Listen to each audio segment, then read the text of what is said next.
What up, though? Yeah, we're a little flustered today. We were just putting together some last-minute stuff here because we're so great at this. Welcome to Warp and I'm wrap up for the week of 3/14/2018. It's the future. We have flying cars for those of you who are finding this. Don't listen to him. No, we don't. We're still using fossil fuels like a bunch of fools. But anyway, though, it was a interesting week for comics, to say the least. Not a ton of like crazy heavyweight stuff going on, but there's some cool stuff that came out. There's always cool stuff, let's face it. I'm Dan, that's Tristan. If you haven't joined us before, basically what we do here is we just talk about stuff that we got here at Warp 9 Comics. We don't talk about every little thing because that would take freaking forever. We just talk about some stuff that kind of caught our eye and, some stuff that we have here at the store that we think is kind of cool. So, for people that have been asking me through DMs on Instagram, no, I don't ship. No, I don't ship. I don't ship stuff over the internet. Unfortunately not. And for those of you who gave me some hate mail too, being like, well, I put it on the internet. Here's this little thing called your neighborhood. And you can take care of people in your neighborhood. Yeah, go to your local comic book shop. That's literally, we're just showing you things that came out. There was a whole song called "Who Are the People in Your Neighborhood?" In your neighborhood. Remember that song? See, there's that whole thing. They made a song about it. It's a great thing. Support your people. Please support your local comic shop. So I finally had to change the Instagram where it says we don't answer DMs because I'm done with this DM crap. I was getting DMs at like 3 a.m, and then people were getting upset when I didn't get back to them like right then. I'm like, because I'm sleeping. Small business to run, man. I mean, I know that I don't sleep, but that's just my issue. But I also don't run the Instagram. No, I'm up until like 1:30 in the morning every night, but still, I'm not hovering over it, and I don't have like the notifications turned on because my that. Everyone that knows me knows that like you don't message me past like 11:30. Like don't even bother. We need our sleep, yo. We deal with the public all day. When we're done dealing with the public, we got to be done with the public. It's just the way it is. But just done with people in general. I hide in my basement and don't talk to anyone. Yeah, she goes home and they lock her back up in her cage and once the drugs wear off, she turns into a werewolf. Don't give people my secret. It's not a secret.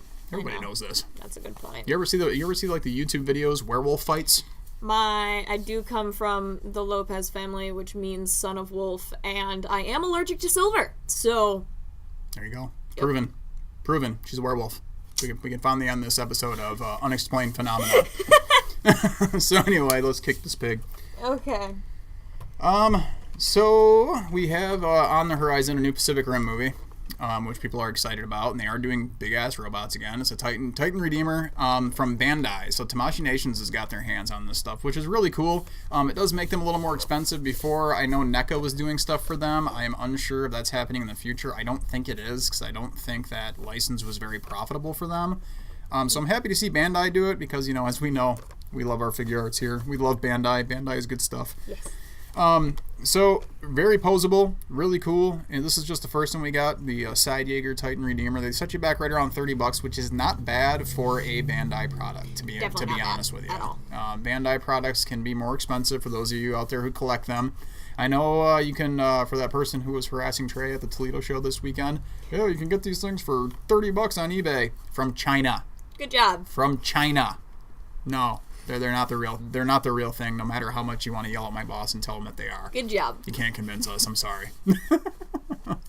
Anyway, you want to show the pops? Pops.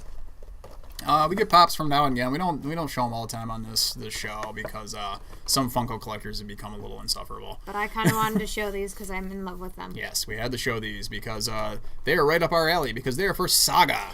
Saga by Brian K. Vaughan and oh my God, why am I blanking on her name? Fiona Staples. There we go. Woo. Almost miffed on that, man. Whew. Fiona Staples and Brian K. Vaughan have been doing a comic called Saga for about 5-6 years now. Yes. It's one of our best-selling comics in singles and also in trade paperbacks. It is this huge epic.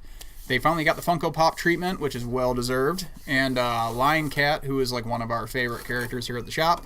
And the Will we got first, which is awesome. Lion Cat is an interesting pop because there's going to be tons of different Lion Cats out there. Lots of different exclusives and stuff. We even have a free comic book day exclusive we're getting at the store here. Please don't ask me for them because unfortunately we got allocated and we're only getting a few and they are already spoken for. I know, I hate being that guy, but I kind of have to be that guy. He'll be a little bloody Lion Cat, and there's like different color Lion Cats, which is a little weird to me because I've only ever seen the one. Yeah. So. Well, I mean, I'm sure there are other of that like. Yes, but where are they? I want to see them. Species of. I want a spotted lion cat.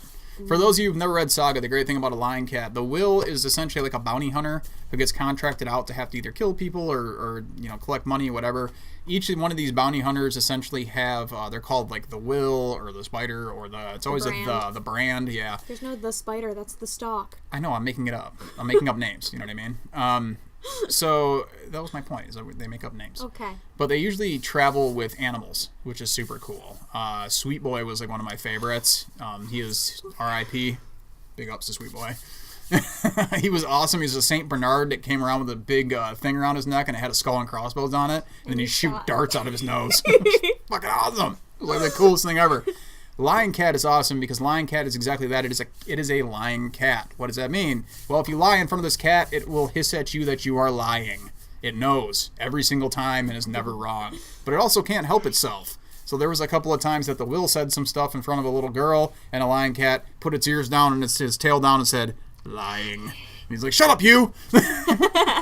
So the great thing is if you have not read Saga, I would definitely suggest it. It's great fun, and it's one of those things that will probably never be made into other media because Brian K. Vaughan feels like they just wouldn't do it justice. So yeah, check out the Pops at least, or when you're here, get in the Pops, get the trade paperbacks. I promise you won't regret it. I've only met a few people that didn't like Saga, and they gave good enough reasons for it. Oh, I guess that one's spoken for, so you can come in and get the will. I love life. They actually sent us. We only ordered a couple of the will, and they sent us one of the bloody chases, which was cool. But that guy didn't last longer than 12 hours. So somebody came in immediately and was like, "What the hell?" I guess I need to put Lion Cat down so I can. Yeah, we got to continue the show toys. first, so you can get back to your Lion Cat later. I will go here. When you can be like, "I'm smart and positive and fantastic," and the cat's like lying. You're like, "Oh." I mean, if you said that, it would probably say lying. His head would explode. Yes! From the Bandai movie realization line, we've shown off the Star Wars ones before. This is in the Marvel Universe. Not super popular, but we love these things because they are just absolutely fantastic. This is Captain America, Samurai Captain America. This thing is so sweet, man, because it really fits what Captain America would wear in feudal Japan, you know what I mean? Striking fear into the heart of people with his big American helmet and his big American shield, you know what I mean? It's super cool. And, America! It's super awesome, man. I love these figures. If you have not received any or bought any, dude, the posability on them is absolutely fantastic. And just the armor design and everything and how much care they put into these things is just, they're so much fun. This is the third in the line. They've also done Iron Man and SpiderMan as well. We still have Iron Mans left. The Iron Mans are kind of cool because they put water little cannon things on them, so they're supposed to be like little mini cannons, which is really dope. But this one's my favorite by far just because that helmet is strikes the fear into the heart of our enemies and communism. America! Anyway, these will set you back right around $90.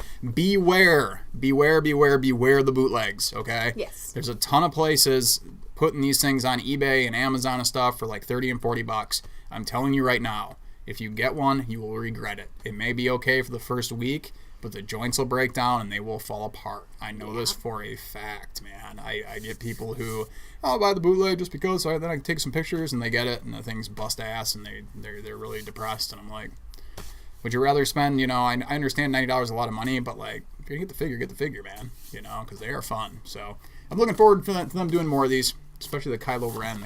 I saw pictures of it at Toy Fair and it's woo! Excited about the Kylo Ren. Yeah, it's the business, so.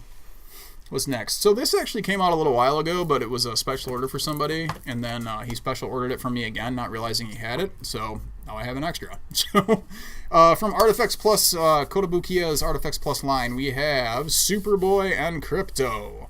And I love Krypto, because for one, I'm an animal lover. I love dogs and cats, and a dog wearing a cape just seems like, I don't know, the greatest thing in the world. It's the most suitable thing for a dog to wear. If my dog would wear a cape, I would totally have her wear a cape all the time, but she would not be having that because she's a princess and she gets her way and everything. My dog would end up tearing it up because she wants to chew on everything and anything you give her. She's gotten out of the peanut has gotten out of the chewing phase. Peanut. So, the peanut. It's not just The peanut. peanut. There you go. Thank you very much. Like, my Say the dog whole is thing not like Prince. just Mia, she's Princess Mia. Right. See, exactly. Everybody's got their things. So these little statues are really cool because they're basically like made of PVC, but they're really well done. I really like all the Artifex ones. The paint jobs are great. The expressions on the faces are great. This one will set you back. Is it $70? $64.99. Damn, it's close. $65. They are a little more expensive because they are imports. But just like anything Kotobukiya does, like I love their stuff from their Bashoujo line to their Artifex Plus line. Really underrated statues. But I get it. You know, some people are like, well, if I spend $125, I get a big resin thing. It's like, yeah, but then you knock it over, it blows up. You know, they're unstable with the nitroglycerin inside of them. Blows up. So yeah, add it to your Superboy collection if you have one, or just your Krypto collection if you have one of those. Thanks. You're welcome. So the Mezco 112 figures, obviously we are big fans of those here, and we showed you that we had gotten the Wolverine, about 3 weeks ago? 2 weeks ago? Yes. The brown Wolverine. I told you guys that we were going to be getting the XForce Wolverine, which is the previews exclusive. Comes in a handy-dandy tin. I'm going to take this off because it has the And worst glare in the world. We're going to sit here again and watch her for 10 minutes trying to put it back on like last time. Yes. So the cool thing is the previews exclusive, they come in these awesome ammo box tins that, you know, hold everything in place. Pins, tins, whatever. Pins, tins, and automobiles. So he comes with a Muramasa blade, and then a stand, and then several different hands, and the secondary head is really, really awesome. The secondary head, which is actually the head that comes on him first. The alternate head is technically the one where he's mean mugging.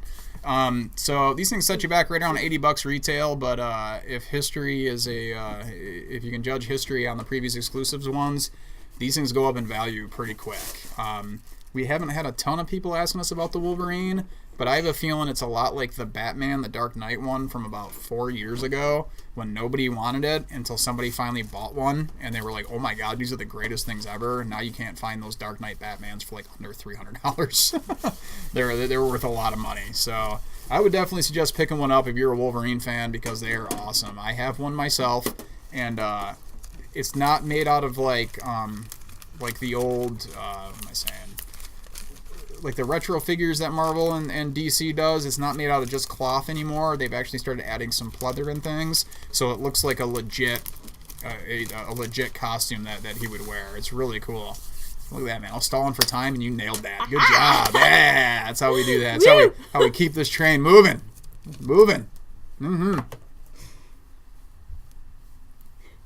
my train move. Isn't that awesome? It's my train move. It's great. I love my train move. It's beautiful. So normally we don't show a lot of statues on this show just because they're gigantic pain in butt to kind of show off.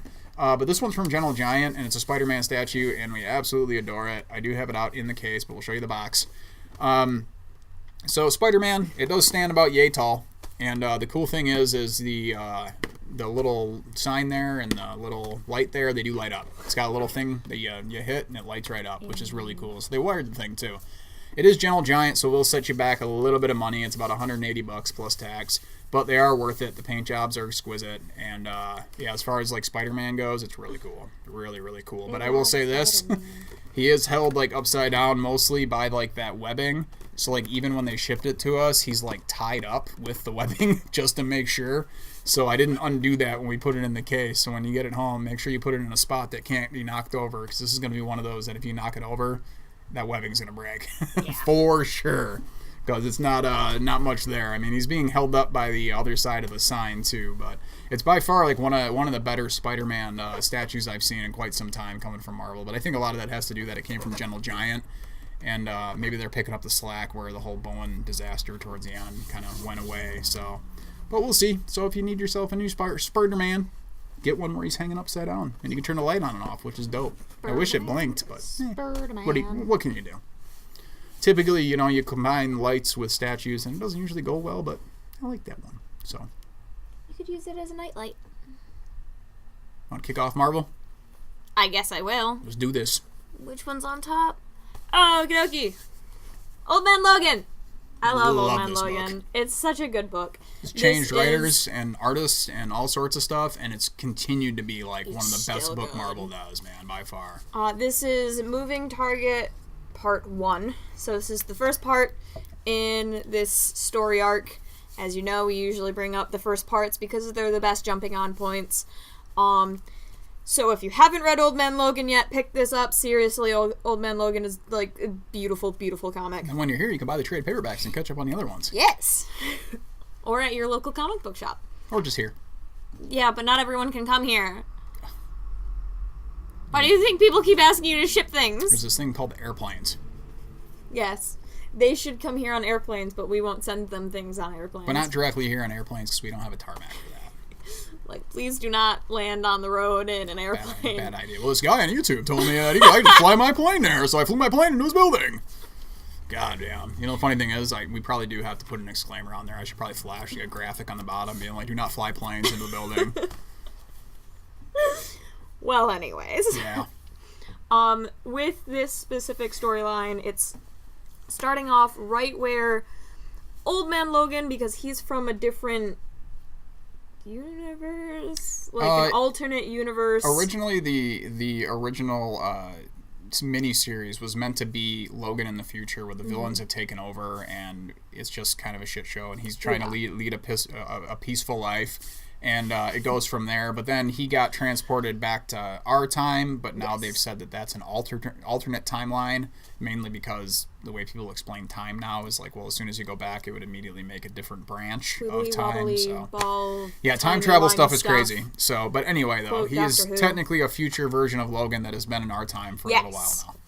So this book starts off right where the kind of big bang of what his universe kind of started, the wasteland, as they call it, where a ton of these villains got together and basically decided they were done with all these vigilantes, and they finally teamed up because, like, why wouldn't you think to do that? They figured out that whole stronger together, that whole, like, the enemy of my enemy is thy friend kind of situation. Get rid of the heroes and then figure it out later. So instead of it being a kind of blunt force thing, that hasn't happened, but Fisk, Kingpin, has become mayor of New York City, which is happening in the Daredevil book, which is also absolutely fantastic. Yes, read that as well. So he's trying to figure out whether this is going to lead to basically the same future or not, when this kind of scraggly, kind of disheveled kid shows up. Not really a kid, he's like probably in his mid to late 20s. Yeah. And he's like, I have this flash drive, I have something on Fisk, we need to take him down, and hilarity does not ensue. Obviously Wolverine is at first very skeptical about this, but decides to see it out, see what the kid's got, and trouble arises. Yeah, I mean, it turns into kind of like almost a protection thing where, he doesn't believe the kid because the kid's obviously a junkie, but he also, I mean, knowing Fisk for any number of years and also knowing the future, he knows that Fisk being mayor is probably not the best thing for everyone. Yeah. And then, especially, of course, now Fisk being mayor, he's a lot more powerful, so now he sends out goons and stuff. He's trying to get rid of vigilantes. He's trying to make it completely illegal and get rid of all of them. Yeah, and that's what's going on in like the Daredevil book as well, which is actually pretty cool, mainly because you also watch Fisk.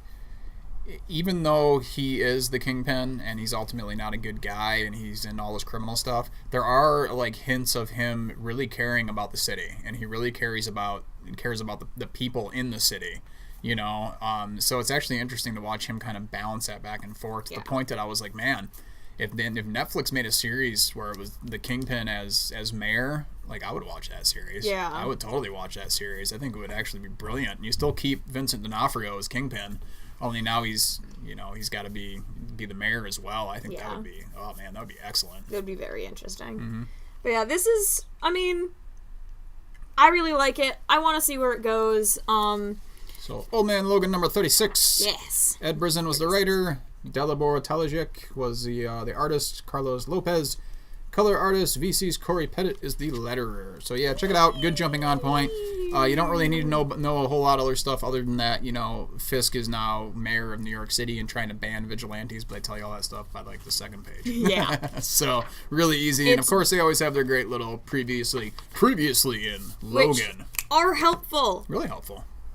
Woo! Party. Don't fall. I could have set it down. I know, but I like to throw it. Why don't you hit up this guy? Okay. This was pretty interesting just because, as we've all seen the trailer to New Mutants, the movie, they decided to go a different direction with it instead of being like, oh, look at these crazy mutants and they put on fancy clothes and they go and fight stuff. Instead, it's going to be like a horror movie, which nobody really saw coming. So they decided, like Marvel, like they always do, they're like, oh, we should do a New Mutants comic that's kind of like a horror movie. And they did it, and it's actually really fun. Yeah. New Mutants, Dead Souls, #1. I picked it up because I love the X-Men, but it's so hard for me to like hold on and stay with an X-Men book because so much happens because there's so many characters. Deal with a lot of different stuff, yeah. So I decided this one has fewer characters as most X-Men books, and New Mutants is fun, so why not? This starts off, the New Mutants, which is made up of, I gotta remember all their names. You know me with names, I suck at it. Richter, Boom, Magic leading the way, Strong Guy, and Wolfsbane. So some of the original New Mutants, essentially. Which is really cool, especially because they finally got rid of the convoluted history of convoluted history of Strong Guy, which has just been really the past 5 or 6 years. He lost his soul. He got his soul back. He was the king of hell for a little while. They make a joke about him getting his soul back. Yeah. Which I thought was a cute little. Yeah, I like Peter David, but I don't know what the fuck was going on in that X Factor book towards the end there. It was such a great run up until like towards the end. I was like, I don't know what the hell is going on. So, and I love Magic as a character, and I really feel like her being a leader is definitely up her alley. I felt like she should be leading an X-Men team on her own for quite a while now. Yeah. I mean, she's the queen of hell, so. Well, no, not hell. Sorry, Limbo. Yeah. So they have been kind of instructed to go to this area that has been just destroyed by the storm. It's a hurricane. It was a hurricane. It's kind of. They never say, like, actually what kind of storm it is, but you can kind of tell by the damage. I thought it said, like, hurricane something. I don't think it did. Unless I'm just... it did. I could be wrong. Anyway. Crazy. But they run into some survivors and groups of people that are terrified of them. Right. They keep yelling that they're monsters. Which they're used to hearing because they're mutants, but... Yes. But they're trying to figure out what the heck's going on because... Obviously something horrible happened to this group of people and they attack them and then they're like, please just tell us what's wrong. When you figure out what's happening, at first I was like, in an X-Men book? Yeah, I kind of knew what they were up to though with the whole thing.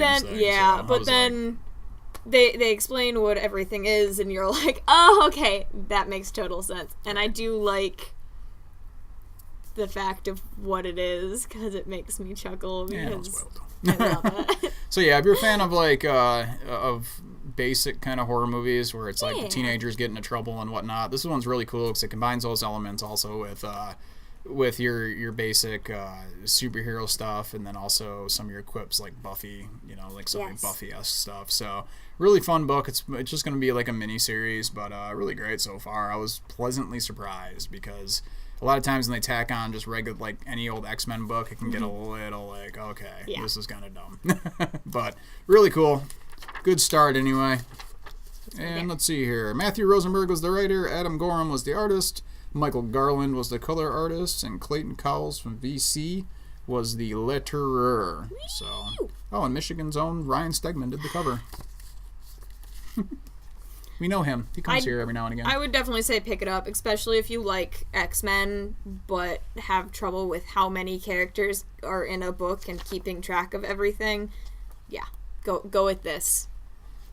So, speaking of confusing X-Men stuff, XMen Blue #23. Don't get me wrong, I really liked it, but there's a lot of moving parts to this book, man. You got guys from alternate universes popping up, like Jimmy, and then Bloodstorm, who is the vampire version of Storm. They're working for Magneto, and they're kind of in direct conflict with Emma Frost, who is now kind of reformed the Hellfire Club. So we're getting a little bit more classic take on the X-Men again, and then the original X-Men are now missing. The XMen Blue team that we've been following throughout this are now all gone. They have disappeared, and Magneto's trying to still keep the fight in what Magneto does, which is just do whatever the hell he feels like. Yeah. So a lot of moving parts. I actually like the book though, and it's got Havoc as still a bad guy. If you've been following the X-Men for the past 3 or 4 years, Havoc, he was the only person that he got turned on his axis during the Axis event, where it made him kind of a little more evil, and he's never shook that. So we've also got a good little side story with Polaris in there. She's working with her father, Magneto, and they're directly acknowledging that she is the daughter, after all these years of yes and no.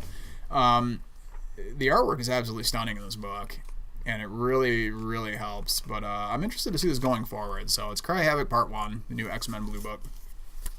And it is written by Cullen Bunn, artist Jorge Molina, color artist Matt Milla with J. David Ramos, and VC's Joe Carmagna is the letterer. So check it out if you're looking just to start some a new little X-Men storyline. I think it's going to be fun, but I can't say enough about the art and the color in this book is just absolutely stunning. Really, really great stuff, especially the Polaris stuff. I likes it. I'll skip that. So with I know we talk about this a lot, but I can't say enough things about Detective Comics. This is the start of Is it Batman or Batman? Batman Eternal.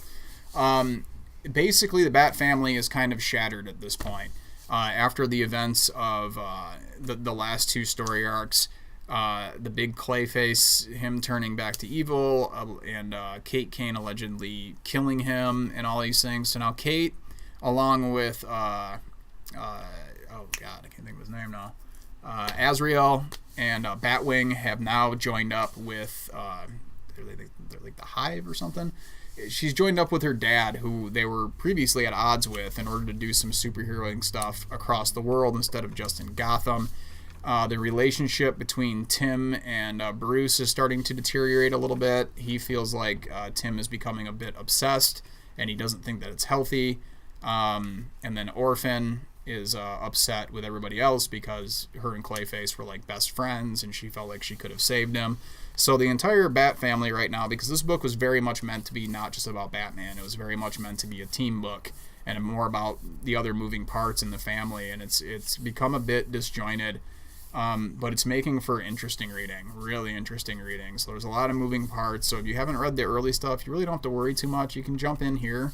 But I would suggest maybe doing a little backlog, like checking out some stuff on Wikipedia or something, just to get you kind of a little more caught up. And the cover kind of says it all. The fighting between Bruce and Tim, which is getting big. And can I just say how much I've been liking the bringing the text back on the front there, the word balloons, because that's an old 60s thing, man, I always to get find you it excited so about the book. cheesy though, because you never quite know like what's going on, and like it's always written so. But look at him, he's all like, "Never again." But it Bruce. is classic, and I love it. It's awesome. James Tynion IV continues the excellent writing. Javier Fernandez is the artist. John Kellis did the colors, and Sal Cipriano did the letters. So yes, good time to jump on Detective Comics, because I have a feeling the storyline's going to have a lot going on with it. Really great stuff. That one needed too much. So Supergirl had a really important issue. It's a single standalone issue. It's number 19, and it deals with the what were we going to call it before? Gender neutral. Okay.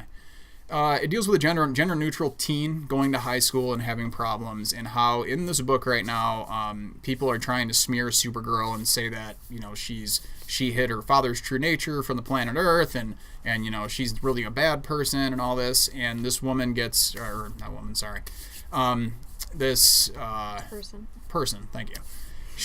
God damn it. I'm bad at this. It's okay. I'm teaching him, guys. I know. I'm trying to learn this without sounding like an absolute fucking fool, but it's not really happening. So Do you want to do this?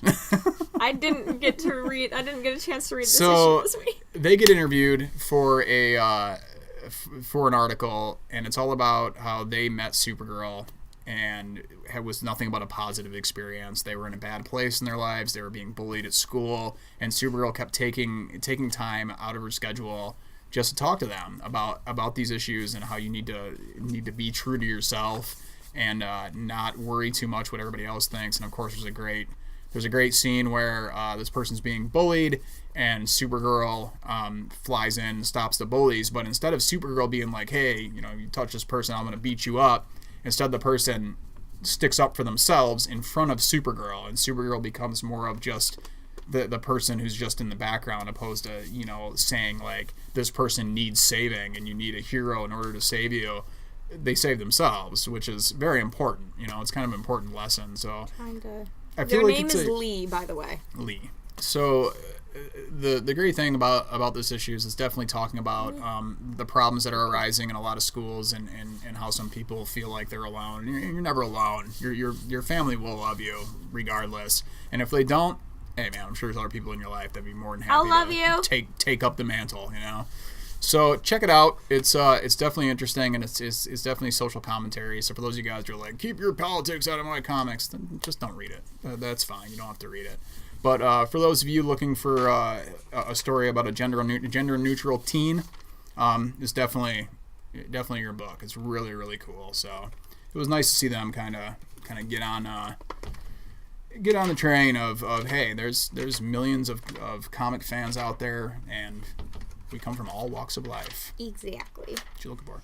I'm trying to find the title page. It's probably in the very, very, very back. Found it. Mm-hmm. So the story's called One Life. It was in Supergirl number 19. Steve Orlando and Vita Ayala were the writers. Jamal Campbell was the artist. Carlos Mangual was the letterer. And great stuff. Another great book. So, loving Supergirl. Unfortunately, I think Supergirl might be on the chopping block here soon. Readership's kind of dropped off, but all it means is she'll come back again. Eventually have a new number one. So, cool book called Infidel this week. Very interesting. I am not much of a horror guy, but I did read it. But I'm gonna let you talk about it. I as well. Horror stuff's weird to me. I as well am not a huge horror person, but when I picked it up this morning and kind of flipped through it, it intrigued me, and especially the cover I thought was gorgeously done. The artwork is super moody. Yes. So the story kind of revolves around a young Muslim woman who is living at her boyfriend's mom's house. Fiance's mom's house, with her fiance's daughter. Fiance's daughter, and mom. Yes. Yeah. In this building, there was a bit of an attack. They don't give you too much about what happened, but basically there was a bomb that went off. There was a bomb that went off, and everyone is, not happy with her being in the building.